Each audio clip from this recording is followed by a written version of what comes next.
Hey everyone, Ariel Adams here with aBlogtoWatch. Please subscribe to our videos on YouTube and like this video if you find it useful. Hit the bell to be notified of our upcoming videos.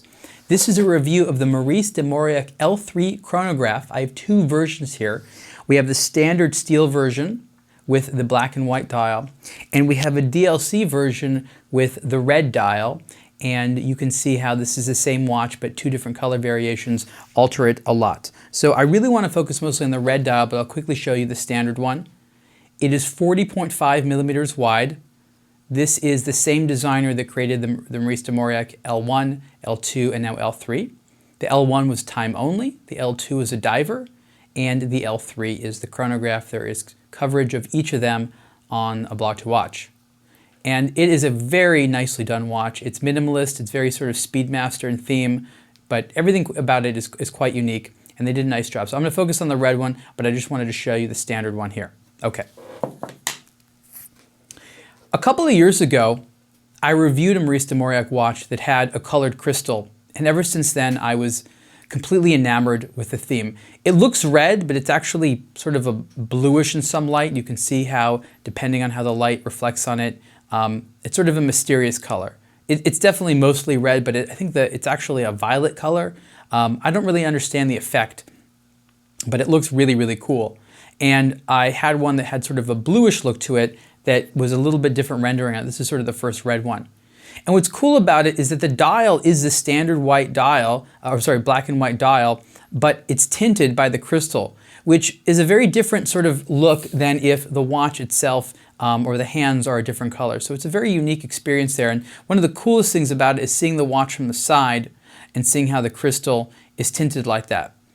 The experience that most people have in the watch world with tinted crystals is with Rolex and the Milgauss, how a lot of versions of it had a green tinted crystal, a sapphire crystal. This one's also sapphire. So it's not necessarily a new thing, but it's not explored as much. This is a prototype, and so what the brand has told me is that the caseback is also going to be the same red color on the final retail versions. So just so you know, for the future.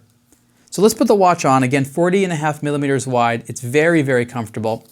The reason that they opted for a manually wound chronograph movement, in addition to the fact that the great Speedmaster is of course also manually wound, is because it allowed them to have the 7750 generation movement, but in a smaller case. So it's a little bit thinner. So it's not a thin watch per se, but without the automatic winding mechanism, it is smaller. The movement is not an ETA, it's actually produced by Concepto, and it's called the caliber 99001. So it's based upon the architecture of the 7750 in many ways, but it is a Concepto movement which is more prestigious, more high-end.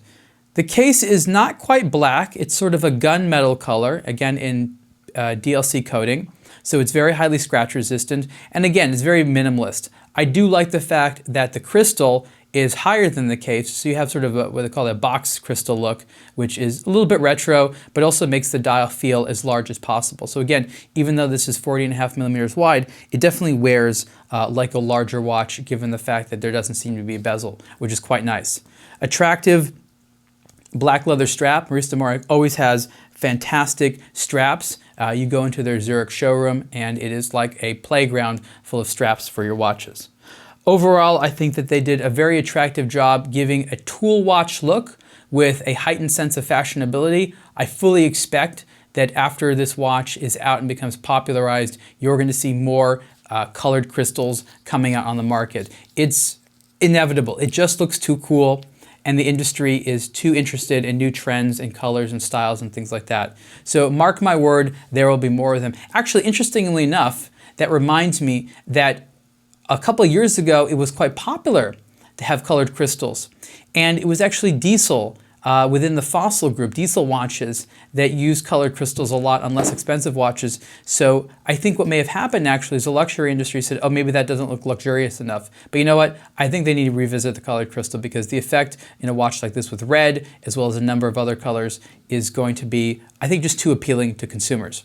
The standard price of the Maurice de Mauriac L3 Chronograph is 4,200 Swiss francs, and in this version with the DLC case and the red sapphire crystal, it is 5,200 Swiss francs. And you can see the full review on aBlogtoWatch. Thanks.